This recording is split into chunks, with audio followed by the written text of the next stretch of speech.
I have had the great privilege of growing up and around Chairman Neal and State Rep Bud Williams, and now being able to co-chair children's families and people with disability with Rep Finn.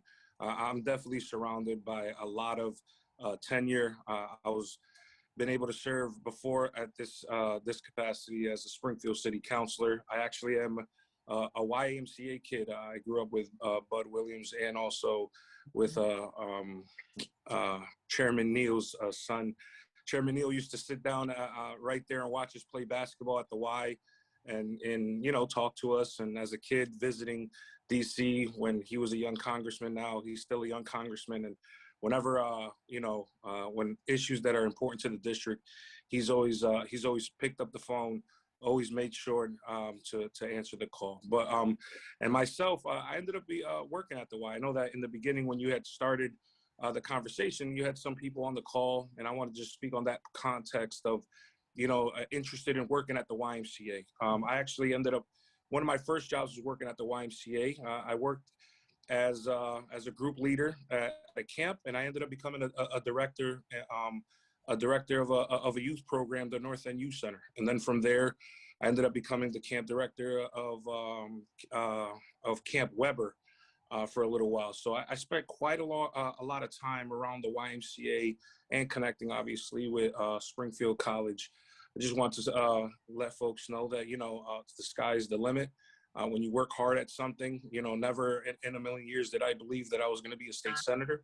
But I think when it comes to coming from a place of compassion during these challenging times when a lot of my colleagues had just stated that I think that, a lot of these issues that are happening during COVID.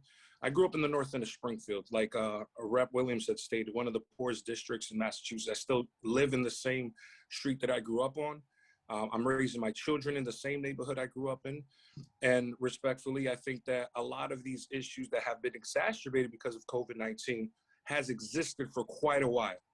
A lot of these issues that have in systems that, we're looking for equity, we're looking for a lot of, reforms in different systems, not just in police reform and housing and healthcare and obviously in education as well. And obviously with the budget that's coming through on a state level that, funding the Student Opportunity Act that Rep Finn had so eloquently had stated, we know that, unenrollment is down across the river in West Springfield and other districts that are going to create, as exciting as it sounds that we're going to fully fund public education. Secondly, when it comes to an unenrollment, there's really gaps that are going to exist because of this enrollment because of COVID-19. But secondly, lastly, so we can move on. We're at a crossroads right now that we're able to slow down enough that I think that we can be able to restructure or reposition ourselves for the future.